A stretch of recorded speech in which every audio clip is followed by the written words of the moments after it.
કરી જય તળેટીએ યાત્રાનું પ્રથમ ચૈત્યવંદન કર્યું.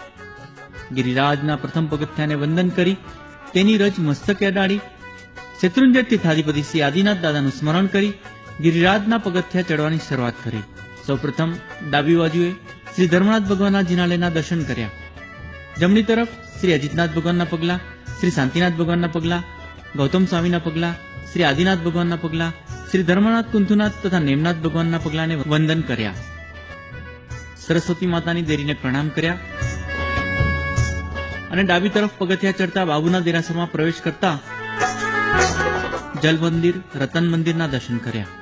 મૂળ નાયક શ્રી આદિનાથ દાદાના દર્શન કર્યા. ભમતીની 84 દેરીઓને નમો જીર્ણાનમ કર્યા. શ્રી ભીડભંજન પાર્શ્વનાથની કાઉસક મુદ્રાની પ્રતિમાને વંદન કર્યા.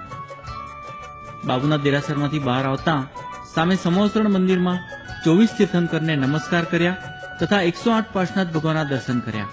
ત્યાંથી આગળ વધતા ભરત ચક્રવર્તીના પગલા, શ્રી ઋષભદેવ, શ્રી નેમનાથ તથા વરદત ગણધરના પગલા, ઘોડી પરબ, લીલી પરબ, ઈચ્છાકુંડ, કુમારકુંડ વટાવતા વટાવતા નમો ઓરિયંતાણમ નવ સિદ્ધાણમ કહેતા કહેતા નવકાર મંત્રનો જાપ કરતા કરતા પહોંચ્યા હિંગળાજ માતાના હડાએ, જ્યાં ઘંટ વગાડી અને હિંગળાજ માતાને પ્રણામ કર્યા અને અભિનંદન આપ્યા કે તમે શ્રી શેત્રુંજય ગિરિરાજની યાત્રામાં યાત્રિકોને અડચણરૂપ રાક્ષસને દૂર કર્યો હતો અને યાત્રિકો માટે માર્ગ ખુલ્લો કર્યો હતો. ત્યાંથી ઉપર જતા શ્રી કલિકુંડ પાર્શ્વનાથ ભગવાનના પગલા, શ્રી ઋષભ, ચંદ્રાનંદ, વારિસેણ, વર્ધમાન એમ 4 શાશ્વત જીનના પગલાને નમો જીર્ણાનમ કર્યા. પૂજ્યની ટૂંકે પહોંચી પૂજ્યની ટૂંકને નમો જીર્ણાનમ કરી પદ્માવતી માતાને પ્રણામ કર્યા. પદ્માવતી માતાની દેરીમાંથી બહાર આવી આગળ વધતા શેત્રુંજય ગિરિરાજના દેખાતા શિખરોને જોઈ હર્ષ ઉલ્લાસની સાથે અક્ષતથી શ્રી શેત્રુંજય ગિરિરાજના વધામણા કર્યા.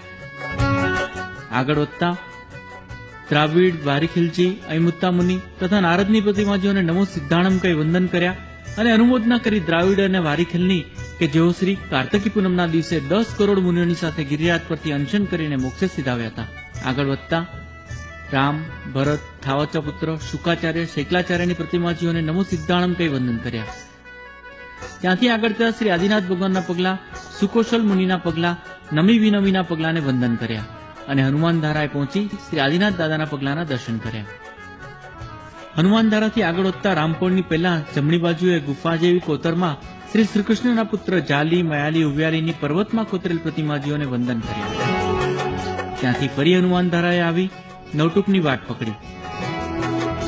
સૌપ્રથમ ગિરિરાજના સૌથી ઊંચા શિખરો વાળી શ્રી ચૌમુખજીની ટૂંક, ત્યારબાદ છીપાવસીની ટૂંક, સાકરવસીની ટૂંક, ઉજ્જમફઈની ટૂંક, હેમવસીય, પ્રેમવસીય, બાલાભાઈની ટૂંક વગેરે ટૂંકોના ભવ્યાથી ભવ્ય જિનાલયોને જુહારતા